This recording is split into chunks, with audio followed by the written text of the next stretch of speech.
Akka waliigalatti dubbiilee jedhame keessatti alagaan waan alagaan nu barsiisu waan nu tolu mootii isa jedhu san irratti warri amma fakkeenyaaf jireenya amma keessa jirru laaltan qeesii yeroo ammaa kana gadi baheeti Oromoo abaaru jira mire warri dachii kanarratti nu abaaru kun jannata akka gallu jannata bara dheeraa san nu hooyettanii yaaddu warri dachii kanarratti du'uu qabdan isin dhumuu qabdan ilmi ol guddataan ilmi ummanni kun jaalatu namni waan tokko ummata kanaaf godhu du'uu qaba jedhee namni masqalii qabatee mootummaa ajjeese yaa waaqa ajjeese akkana godhi jedhee abaaru kun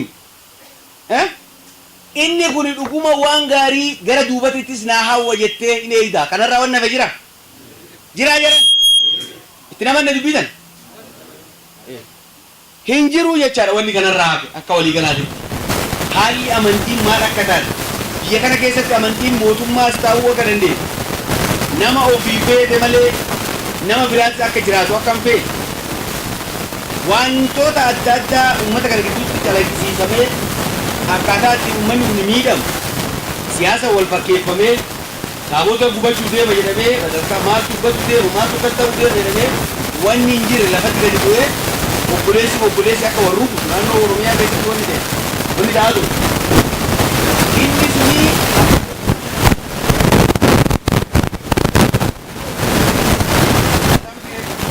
abbaan biraa jiru moo abbaan jiru yoo isiniin kun cimtan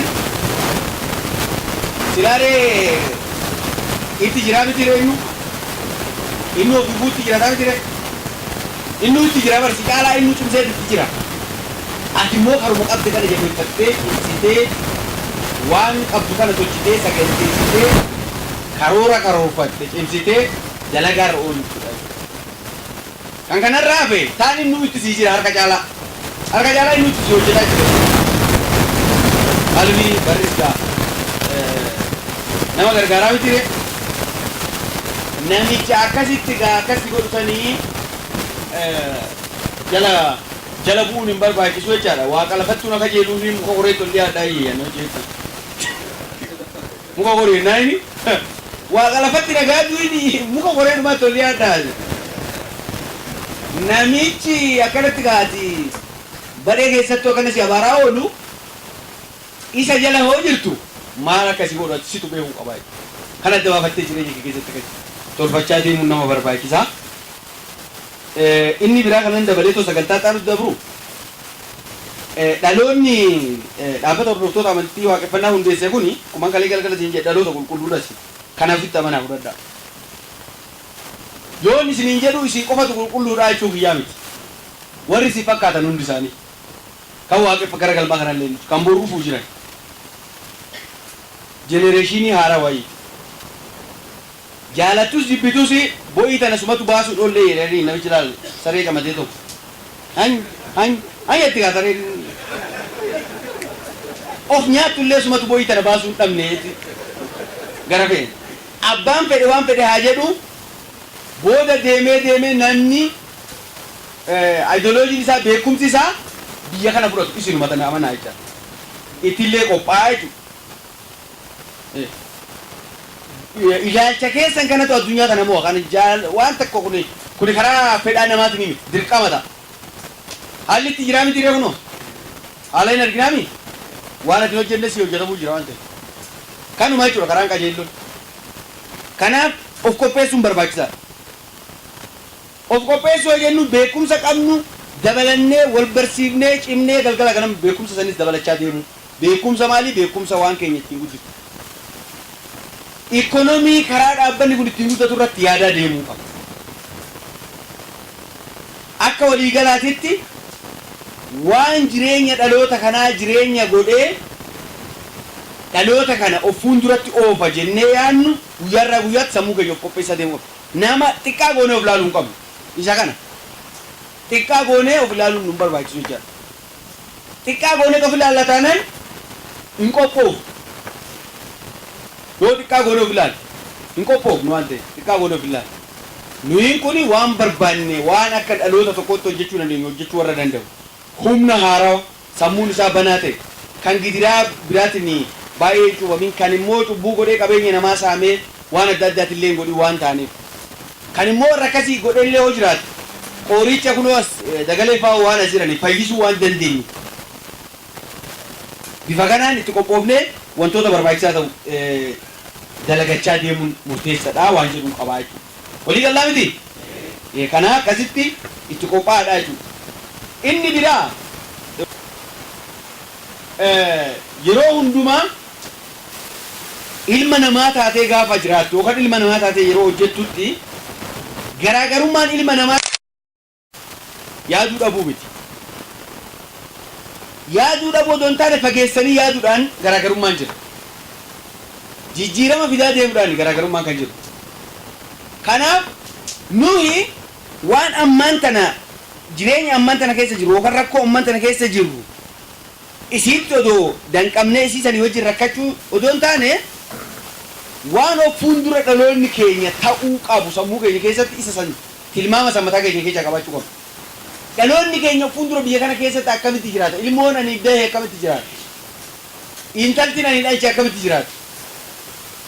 Waliigalatti jireenyi dhaloota kiyyaa addunyaa kana gubbaatti of fuuldura maal ta'uu qabaa kan jedhu isa san irratti xiyyeeffachuudhaan jireenyatu ammaan tana namoonni jiraatan tokko tokko isa san dhabuu dandeenya jechuudha. Yeroo keenya qisaasamuu danda'a jechuudha. Wareegama jechuudha. Isa fagoo san laalleeti jechuudha. Isa fagoo san laalleeti. Daldeechi midhaan kiyya ogaa nyaatuu mootii jedhe kan na aarsu namichi tokko laata. Akka inni itti cabsu santu na aarsaa jedha.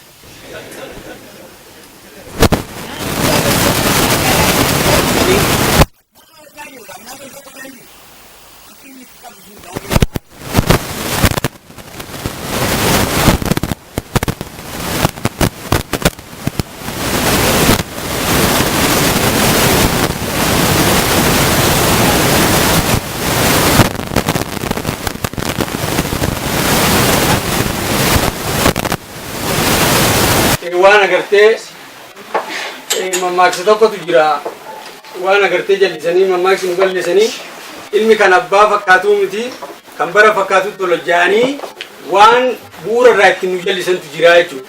Ilmi silaa sirriin kanuma abbaa fakkaatu miti ilmi kan bara fakkaatu jedhanii waan barri fide hunda jala maqnee ummanni Oromoo bu'uura aadaa isaatirraa waan jallatee faffaca'ee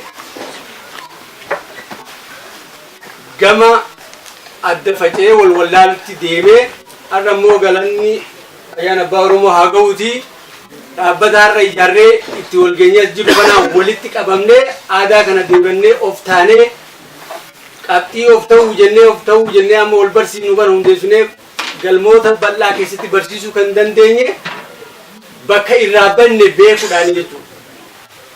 Bakka irraa itti badan yoo beekan malee galuu hin danda'a waan ta'eef bakka itti irraa karaa irraa maqne sana yoo beekne malee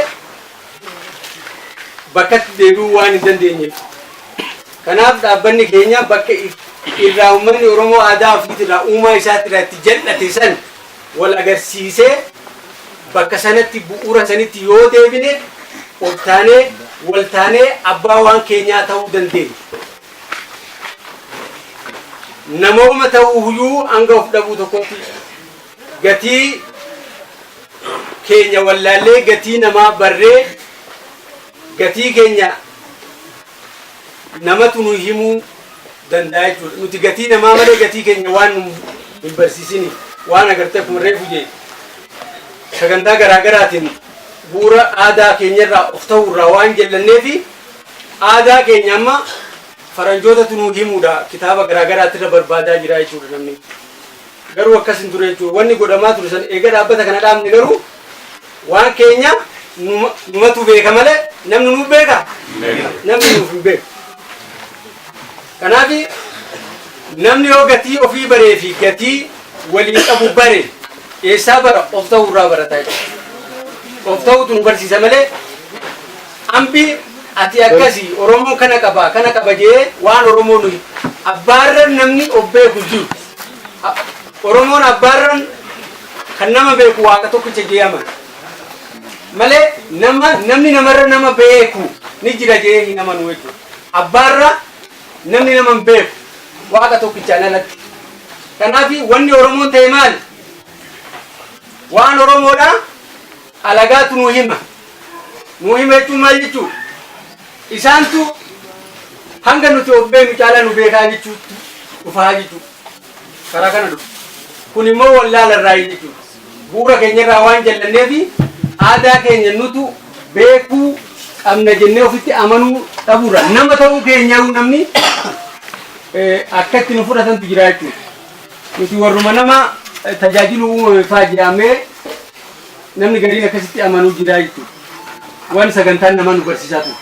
Har'a sun hundi cabee Oromoon of tahee waan isaatitti abbaa ta'ee sagantaa isaatitti abbaa taanee sagantaa teenyaaf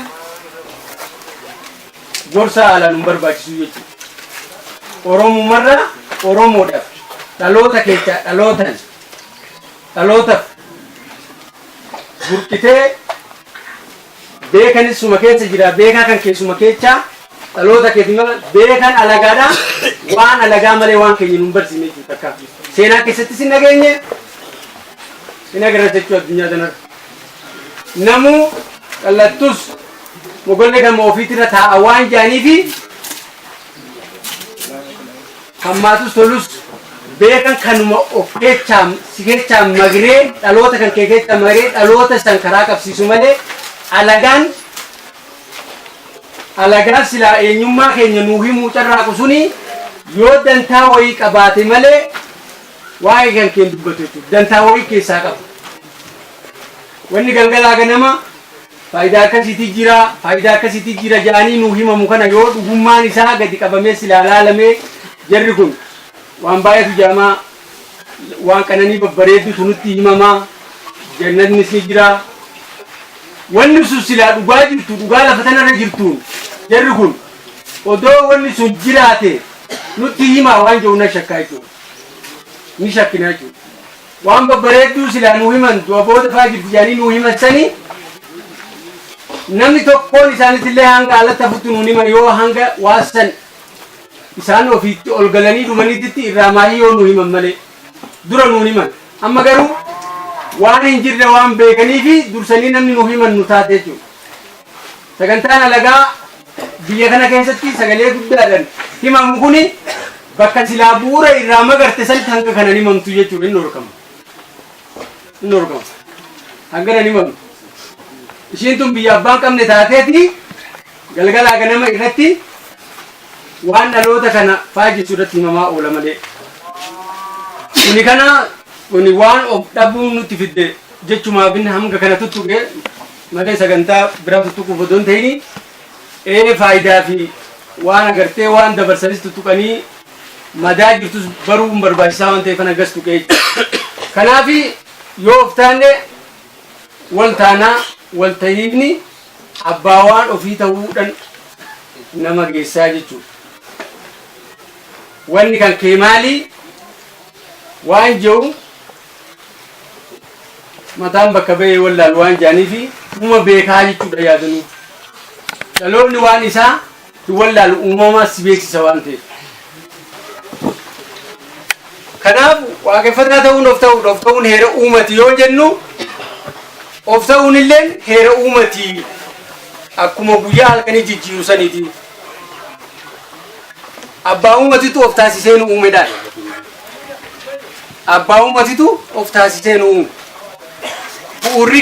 Bu'uurri of ta'uu keenya heera uumati. Abbaa guyyaa halkanii jijjiiru halkan guyyaatti jijjiisutu nutis namni fedhii ofiitiif Oromoo irraa hin dhaladha saba kan irraa hin dhaladha jedhee iyyata galfatee dhalate hin jiru.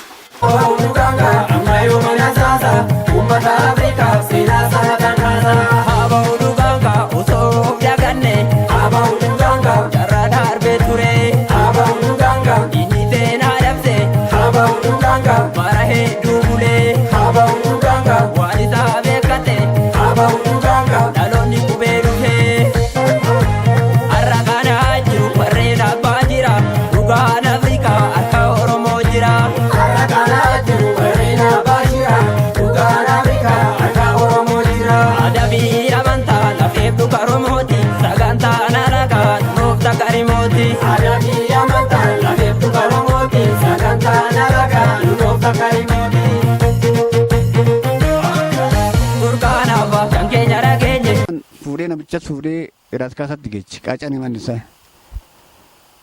Oguma minaan fuudhee karra bananii akka fooqitti akka qaba jedhanii abbaa kiyya natti makan hunda. Laalan achumarraatti gadi laboo beekan namichi kun namicha adeen duute kan. Ati silaa dhufti tanammoo maa oftee fidde natti jedheen ciisii kana. Akkanatti harreen jalaa duuti akkanatti jedheen. Aaraa harreen ishiin waa duutu jedheen. Amma kan hin jenne ulma fudhateetti qajeelee namicha daba dabuudha. Namichi irraa qabee namana arraachi lafa namicha kanaatti hin deebiin karaa waaqni si deebi'e. Jinnaas sunis gooftaa ko anarraa jalqabee lafa kee gasii lakkisi.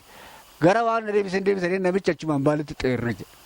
Ijoolleellee fe'anii harreetti fanii karaa mana keenya darban. Eeddisaa deemu, wallisaa deemu, yoo abbaa lafaa biyyaasii ba'e, yoo quraan daboosii ba'e, yoo wantuun nullaasii ta'e. An abbaa lafaa ittuma dhiibna, tan warra jalee ittuma dhiibna, an abbaa lafaa hin kibna, kana faachaa deemu. Maaliif seeti? Kanaaf sagantaan tuni sagantaa nu fayyiftuu jechuudha. Bara baay'ee rakkan namaa gadi ta'an. Har'a alagaan keessatti burraaquu kana abbootuma keenyatti jira. Qotiyyoo gurguree, fardatti gurguree, mana waaqati jedhaniini ganna dhagaa baachisanii ijaaran jechuudha. Kana waan ta'eef anaasaa isinitti baay'isee akkuma achi kee galmatti gallee wanta kana sirriitti galmaan hooramanne. Nu eenyu gadii miti eenyu kanaaf akkuma sila duratti asii manaa ka'e an akka nama tokkotti dhugaa isiniin jedha. Ofi shakku nallee shakkina isinillee shakku waan ta'eef lafa qabsiisnee sagantaa keenya hiddaan lafa qabatee bilcheessinee maanguddoos qabna. Nus maanguddoodha. Qeerroon keenyallee bilchaatee jira. Umriidha malee yaadaan maanguddoma bilcheessinee ittiin deemuu qabna. Waa ajaa'ibaa ijaaruutti jirra. Waa ajaa'ibaa diriirsuutti jirra. Sagantaa ajaa'ibaa qabna. Galmoota babbanuutti jirra. Ifa isinii ta'e galmi amma har'aa asitti argamne kun galma ajaa'ibaa ta'uu qaba. Alaa dhufee namni daawwachuu qaba. Miidiyaan bakka adda addaa dhufeetiin laaluu qaba. Kileer fedha keenyaaf yaada keenya kana namni hundi nu marsee hanga gaafa harka nuu dha'uutti deebuutti aarsaa kafaluu danda'uu qabna. Waan hunda caalaa akka malee gammadeeraani. Maali yoo jettan waggaa 6 keessatti odoo akka malee nurratti hojjetamu odoo akka malee luka duubaan nu gottotanu bakka kana ga'uu keenyatti baay'ee gammadeera. Waan nu dubbachaa jira. Warri sablina keenya barbaadde sablachaatuma deemtan mana hunduratti jechuudha.